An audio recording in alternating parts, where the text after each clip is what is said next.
Olá, companheiros, é um prazer estar de volta.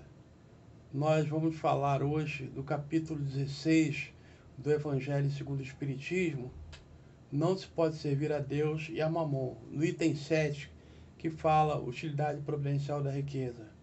Rogamos a Deus que nos abençoe, nos ampare, que a gente possa transmitir aquilo que precisamos todos nós ouvirmos e estudarmos a respeito do Evangelho de Jesus. E que Jesus, o nosso mestre por excelência, continue sendo o roteiro e a nossa busca de todos os dias.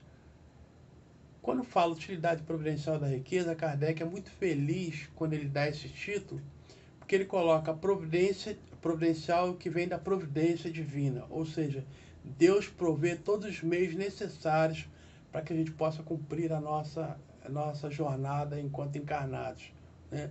E quando ele coloca utilidade providencial da riqueza, ele está querendo dizer que Deus tomou essa providência de colocar a riqueza sob nossas mãos para que a gente possa torná-la uma ferramenta útil. Aí a pergunta que vem, útil para quem? Aí nós vamos lembrar lá do primeiro mandamento, quando alguém perguntou a Jesus qual era o primeiro mandamento, e Jesus assinalou que era amar a Deus sobre todas as coisas e ao próximo como a nós mesmos, e que isso implica em fazer o outro aquilo que gostaríamos que fizessem a nós. Então a riqueza deve ser utilizada não só em nosso benefício, como também em benefício dos nossos companheiros em humanidade. Não é assim? E quando nós, de que forma então nós podemos colocar a nossa riqueza a benefício de outros companheiros? A gente vai ver um pouco mais para frente.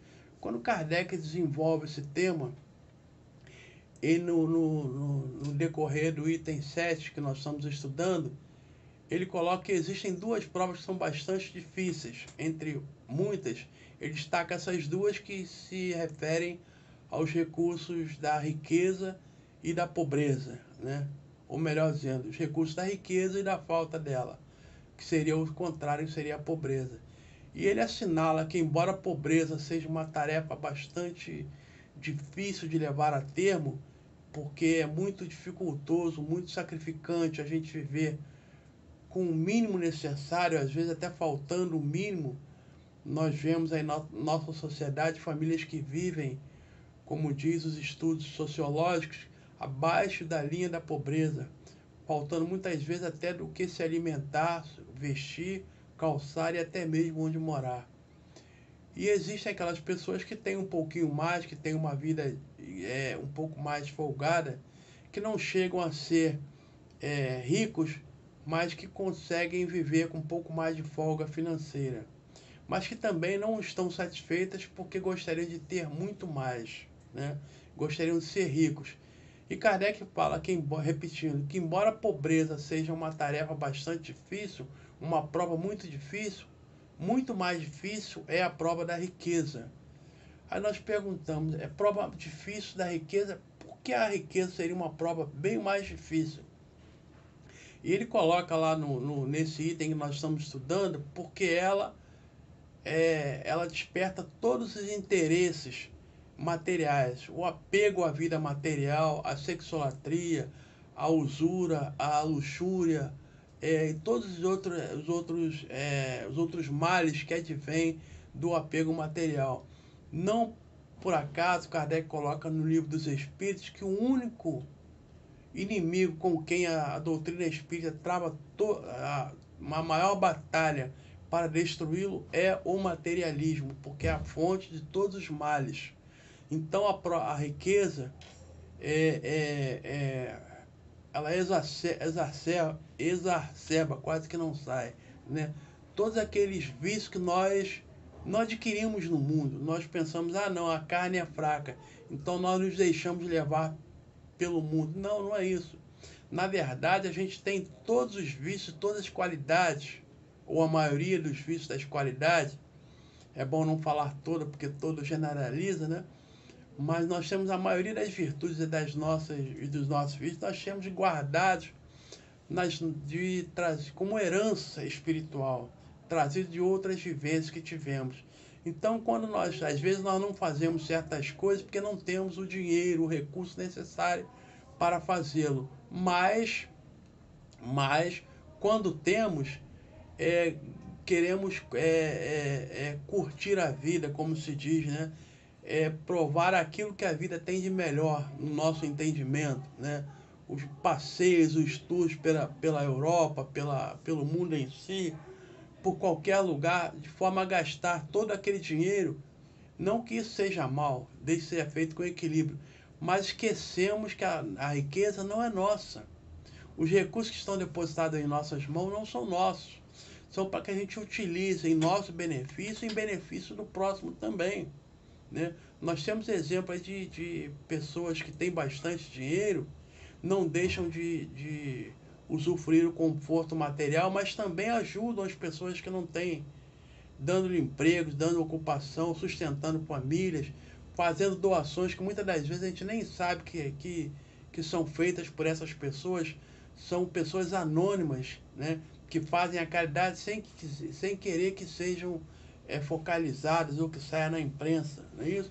Então a riqueza é para ser utilizada em nosso benefício e em benefício do outro também. Mas muitas pessoas dizem, não, nós devemos então, já que a riqueza uma pedra de tropeço, que também não é verdade, porque Deus não colocaria em nossas mãos alguma coisa que fosse nocivo para nós, que fosse alguma coisa que nos iria machucar ou que comprometeria a nossa encarnação. Ele colocou a riqueza nas nossas mãos como uma ferramenta a mais para que a gente possa desempenhar melhor a tarefa enquanto encarnados. O uso que nós fazemos, e aí entra o nosso livre-arbítrio, de beneficiar a outros ou beneficiar somente a nós, é uma iniciativa de cada um. Não cabe a Deus nenhuma culpa ou responsabilidade por isso. Nós é que devemos ser os administradores dos bens que nos foram confiados. Há uma passagem bastante interessante que Kardec também faz menção nesse item que nós estamos estudando, daquele jovem rico que chega a Jesus e diz para ele como ele faria para adquirir a salvação. Jesus diz para ele, o que está escrito?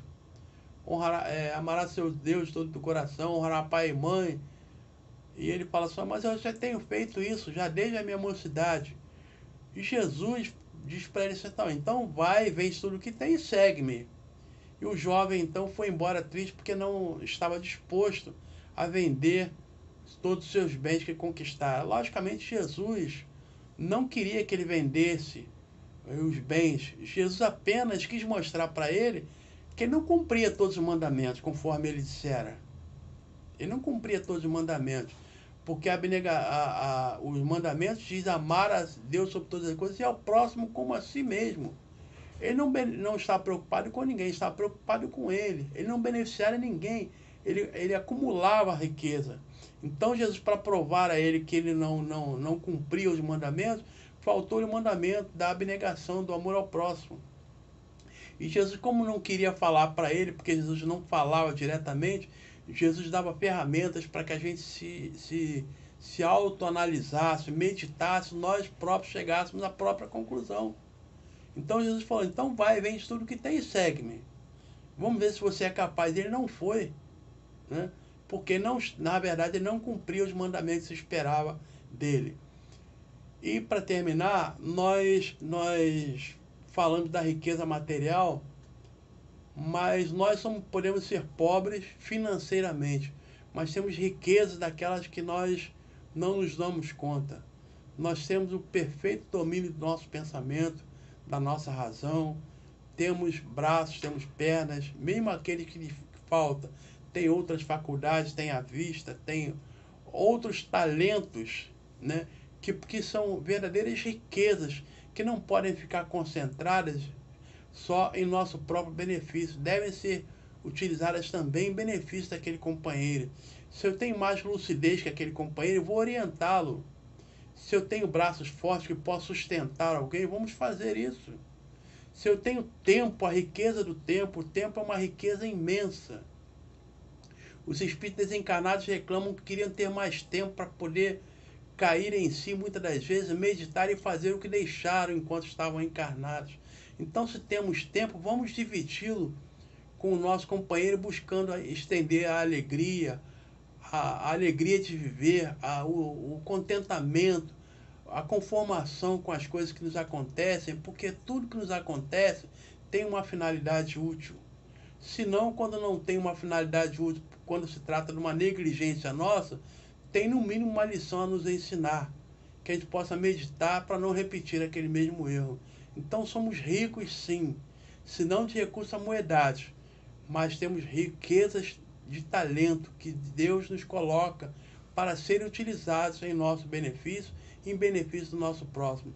Que a gente possa beneficiar aquele companheiro que tanto precisa, fazê-lo em homenagem a Jesus.